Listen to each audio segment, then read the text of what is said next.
Assalomu alaykum. Men sizlarga hozir termostat qurilmasini tushuntirib bermoqchiman. Ya'ni qanday ishlaydi, ichida qanday detallari borligini birma-bir tushuntirib bermoqchiman. Qurilmamiz Rossiya davlatida ishlab chiqarilgan 220 volt 50 Hzga ishlaydi. Ya'ni 250 wattga ham ishlaydi. 250 watt. Mana qurilmamiz ko'rib turibsizlar. Bu yerda tashqi displey, qurilmamizni yoqish uchun knopkamiz. Mana qurilmamizni yoqqanimizda bu ishchi holatga o'tdi. Bu yerda 33.9 gradus ko'rsatib turibdi. Ya'ni bu qurilmamizni ichki harorati. Va qurilmamizni ko'rib turibsizlar, o'sha ichki haroratini 34 gradusda turibdi. Bu yerdan haroratni boshqarishimiz mumkin. Bu knopkalar orqali. Mana knopkani o'zgartirdik. Ya'ni 48.2 da turibdi. Bu degani bu qurilmamizni ichki qismi 48.2 gradusgacha ko'tariladi degani endi. 48.2 gradusda doimiy temperaturani ushlab turadi. Endi qurilmamizni ichki ko'rinishiga, ichki tuzilishini ko'ramiz. Ichida nimalar borligini. Mana ko'rib turibsizlar, qurilmamizni ichki qismi, bu qurilmamiz ichki qismi mana nержавейка materialdan yasalgan, ya'ni bu tibbiyot jihozlarini quritish uchun ishlatiladi, ya'ni bular zanglamaslik uchun nержавейка materialdan yasalgan. Mana tepa qismida ventilyator. Ya'ni bu ventilyatorimizni bu yerda knopka orqali qo'shib o'chirishimiz mumkin. Ya'ni buni ichiga havo jo'natish uchun ventilyator qo'yilgan. Bu tomonda bo'lsa svetimiz joylashgan, chirog'imiz, ya'ni o'sha tibbiyotdagi jihozlarimizni quritib olishda svetimizni yoqishimiz mumkin bo'ladi. Mana ko'rib turibsizlar. Yana temperaturani o'lchab turadigan datchigimiz bor buning ichida. Endi qurilmani ichini ochib ko'rsatib beraman, o'sha qanday nimalar joylashganligini ko'rish uchun. Elektronikasini.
Mana ko'rib turibsizlar, qurilmamizni ichki ko'rinishi.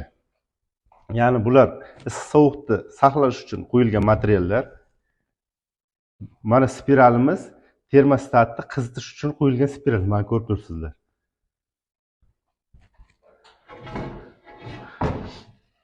Mana bu kabelimiz 220 voltga ketgan. Mana qurilmani elektronika qismini chiqaramiz.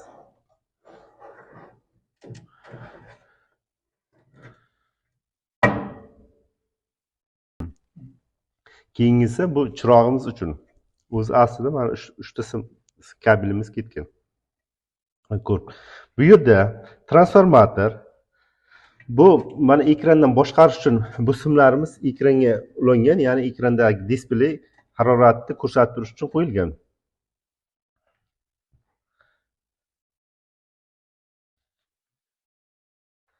Bu yerda mana ko'rib turibsizlar, mana ikkita narsam, ikkita elementimiz, ya'ni bu saqlagich.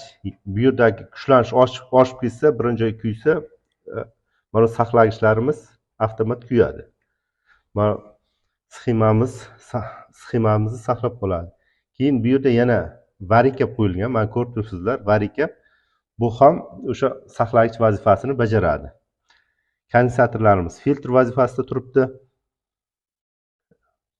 Bu yerda mikrosxema temperaturani boshqarish uchun qo'yilgan.